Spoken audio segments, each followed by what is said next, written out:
Hello friends, नमस्कार दोस्तों। आपने कल से न्यूज़ तो सुन ली होगी कि यूपी गवर्नमेंट ने जो यूनाव के साथ एमओयू किया था उसको कैंसिल कर दिया है और साथ में कंपनी को ब्लैक लिस्ट भी कर दिया है। ब्लैक लिस्ट जो भी कंपनी होती है उसकी रेपुटेशन को बहुत बड़ा धक्का लगता है। उसके जो फ्यूचर प्लान्स होते हैं उनके लिए भी एक बहुत ही गलत बात समझी जाती है, क्योंकि ब्लैक लिस्टेड कंपनी किसी टेंडर में पार्टिसिपेट नहीं कर सकती। अगर पार्टिसिपेट करती है तो अगर उसको कोई गवर्नमेंट ऑर्डर मिलता भी है तो अगर जब ये रिवील होता है कि ये कंपनी ब्लैक लिस्टेड है तो कितना भी बड़ा ऑर्डर हो वो गवर्नमेंट्स अक्सर अपनी बदनामी से बचने के लिए उनको कैंसिल कर देती हैं। जैसे कि ये एमओयू कैंसिल हुआ, ऐसे कोई भी ऑर्डर, कोई भी काम जो वर्क ऑर्डर होता है उसको गवर्नमेंट्स कैंसिल कर देती हैं अगर ये पता चले कि ये कंपनी ब्लैक लिस्टेड है एनीवेयर इन इंडिया। तो इस करके ये यूनाव के लिए को एक बहुत बड़ा झटका है।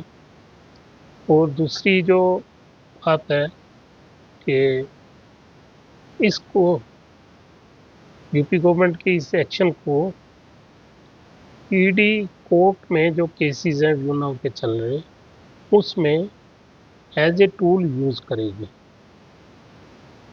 और मुझे लगता है कि कोई भी कोर्ट्स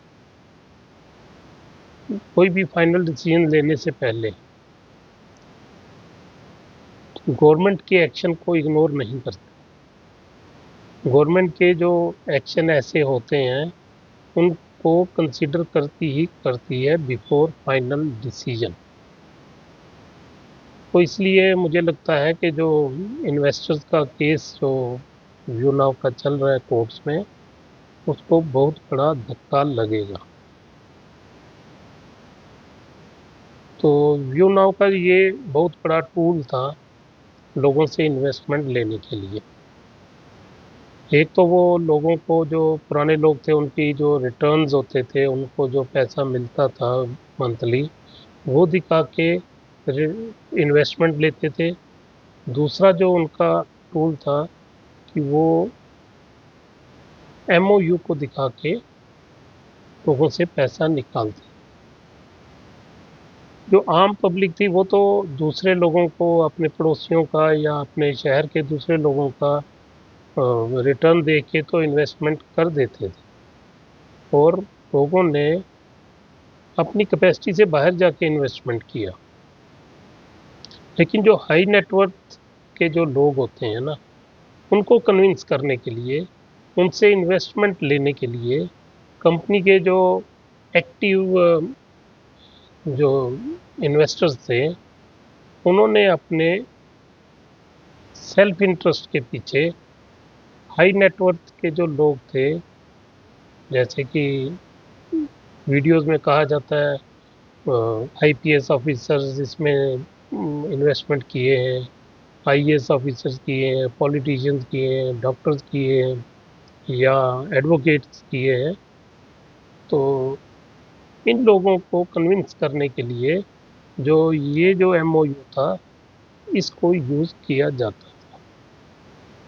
और जब ये लोग, कोई भी आदमी जब ये देखता है कि एक गवर्नमेंट अगर इस कंपनी के बिजनेस मॉडल को सपोर्ट कर रही है, क्योंकि एमओयू का मतलब है कि कंपनी बहुत जेन्युइन काम कर रही है, बहुत अच्छा काम कर रही है, तो लोगों ने इसमें पैसा लगा दिया। तो जो टूल पैसा लेने के लिए यूज हुआ वही टूल अब कंपनी के अगेंस्ट भी यूज होगा। तो इसलिए दोस्तों मेरा तो यही मानना है कि अब आगे प्रॉब्लम आने वाली है। आपका जो पैसा मिलना है वो तो मिलेगा, बट अगर कोई आपको होप थी कि अभी भी ये कंपनी का सिस्टम जो है वो चलेगा, कि ये जो आपको रेंट आएगा, तो वो अब ऑलमोस्ट मुझे खत्म होता ही दिख रहा है,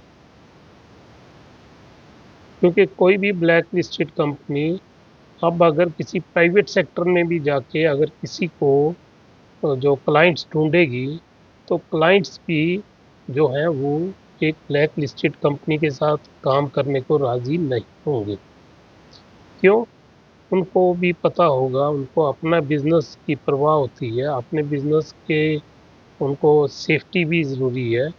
उनको डर होता है कि अगर हम ब्लैक लिस्टेड कंपनी के साथ काम करेंगे तो जो गवर्नमेंट की नज़रों में हम भी आ सकते हैं, तो लोगों की नज़रों में भी हम आ सकते हैं कि शायद एक ब्लैक लिस्टेड कंपनी के साथ काम करने वाली कंपनी जो है वो भी किसी गलत काम में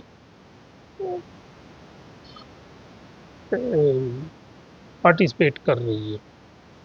तो इसलिए व्यू नाउ का फ्यूचर तो अभी मुझे डार्क ही दिखता है।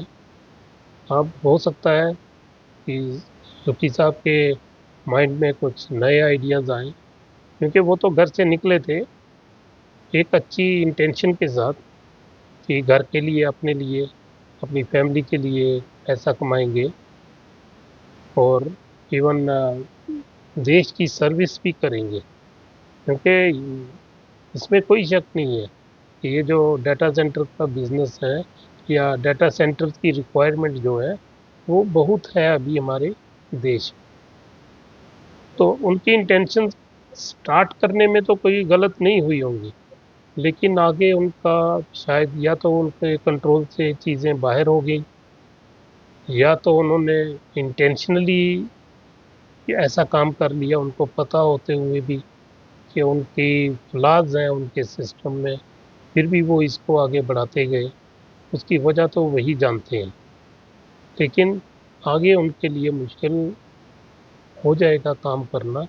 और जो लोग अभी भी होप लगाए बैठे हैं कि सुखी आएगा और हमारे पैसे मिल जाएंगे पैसे, बट आप सारे पैसे मिलने की होप मत रखिए, क्योंकि पैसा डिस्ट्रीब्यूट हो चुका है, लोगों को कमीशंस में चला गया है, लोगों की जो रेंट में चला गया है, तो वो पैसा वापस आना मुश्किल है।